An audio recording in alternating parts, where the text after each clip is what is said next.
नमस्कार, स्वागत है आप सभी का मेरे YouTube चैनल प्रेरणा में। आज हम बात करते हैं बच्चों के व्यवहार के ऊपर। आखिरकार बच्चे आजकल इतने तनावग्रस्त क्यों रहने लगे हैं? क्या हमने कभी सोचने की कोशिश करी कि कहीं हम तो गलती नहीं कर रहे हैं? ऐसा कौन सा व्यवहार हमारा बच्चों को चुभ रहा है जो वो हमारे विरुद्ध जाने के लिए मजबूर कर रहा है? मैं सभी पेरेंट्स से ये अनुरोध करती हूँ कि हमें अपने बच्चों का कंपैरिज़न कभी भी किसी दूसरे बच्चे के साथ नहीं करना चाहिए।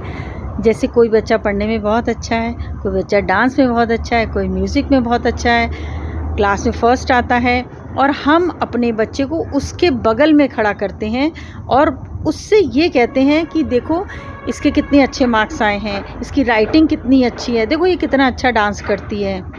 ये गलत है। आपका बच्चा भी होनहार है, उसके अंदर भी बहुत प्रतिभाएं हैं।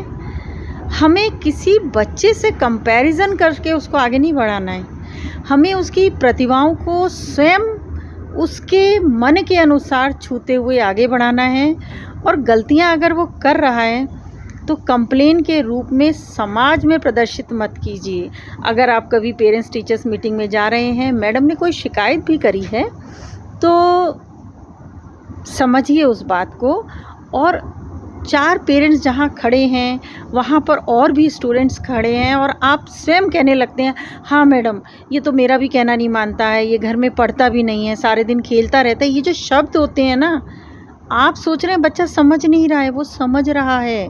वो सब कुछ आपकी बातों को आत्मसात कर रहा है।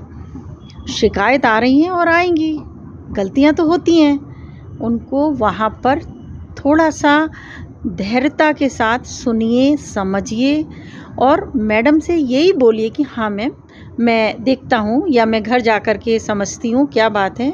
और जब वो शिकायतें आप सुनकर आ रहे हैं घर पर, तो आते ही मारना पीटना, उसको बुरा भला कहना छोड़ दीजिए। प्यार से बैठाइए, उसके संग अच्छा व्यवहार करते हुए उससे पूछिए, बेटा क्या बात है, मैम ऐसा बोल रही थी, क्या बात हो रही है आप बताइए। हम आपको वो सब चीज़ों को दूर करने के लिए पूरा समय देंगे, आपको सुविधाएं देंगे।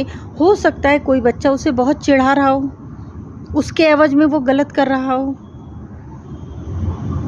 तो पहले तो हमें सबसे पहले किसी बच्चे से कंपैरिजन करना छोड़ना पड़ेगा। दूसरा विषय आता है कंपटीशन का। अगर आपका बच्चा क्लास में कोई पोजीशन होल्डर है तो जो उसने हासिल करा है वो बहुत अच्छा है। हमें हमेशा ऐसा नहीं सोचना चाहिए कि मेरा बच्चा क्लास में फर्स्ट ही आएगा या सेकंड या थर्ड आएगा। वो जिस स्थान पर है उससे बस बेहतर बनने की उसको प्रेरणा देती रहिए, प्रोत्साहित करती रहिए और देखिए धीरे धीरे वो आपके प्यार के साथ आगे बढ़ेगा। तो हमें कभी भी उसको एक कंपटीशन में खड़ा नहीं करना है। बहुत सारे पेरेंट्स कंप्लेन की झड़ी लगा देते हैं अपने बच्चों के लिए, और अगर किसी पार्टी में गए हैं, किसी गैदरिंग में खड़े हुए हैं और बच्चे से कोई बात कर रहा है तो तुरंत ऐसा बोलना चालू कर देना, अरे ये तो हमारी सुनता ही नहीं है, ये पढ़ता भी नहीं है, पता नहीं क्या करेगा, ये तो घास खोदेगा, या कुछ और ऐसे अपशब्द हम बोलने लग जाते हैं। बच्चा सुन रहा होता है, समझ रहा होता है, उसके मन मस्तिष्क में इसका प्रभाव पड़ता है। तो आप इस चीज़ को स्वयं अपने आप सुधारिए, बच्चे के साथ चलिए, उसकी कमियों के साथ चलिए। वो कमियां नहीं हैं, अगर हम उसको समझ रहे हैं धीरे धीरे दूर हो जाएंगी, क्योंकि माँ की ममता, पापा का दुलार सब कुछ दूर कर देता है। समय चाहिए।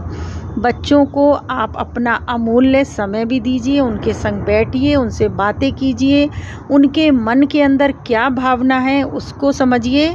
और मैं बार बार बोलती हूँ, ट्यूशन थोड़ा कम कर दीजिए, स्वयं बैठकर पढ़ाइए। और अगर ऐसा हो भी रहा है तो स्वयं उसके बैग को खोल करके देखिए कि उसने क्या पढ़ा है। जब बच्चा ऐसा समझता है ना कि मेरी मम्मी इतना बिज़ी होने के बाद भी मेरी पढ़ाई के विषय में ध्यान रखती हैं, मुझसे पूछती हैं और फिर वो कुछ सजेशंस भी देती हैं। बहुत सारी ऐसी चीज़ें होती हैं जिसमें माँ अपने एक्सपीरियंस से बच्चे को समझा सकती है। तो हमें कुछ बातों का ध्यान में रखते हुए अपने बच्चे के व्यवहार में उसके जो धीरे धीरे वो बड़ा हो रहा है, उसके हार्मोनल चेंजेस हो रहे हैं, उसको ध्यान में रखते हुए अगर वो क्रोधी स्वभाव का भी है, प्यार से हैंडल कीजिए।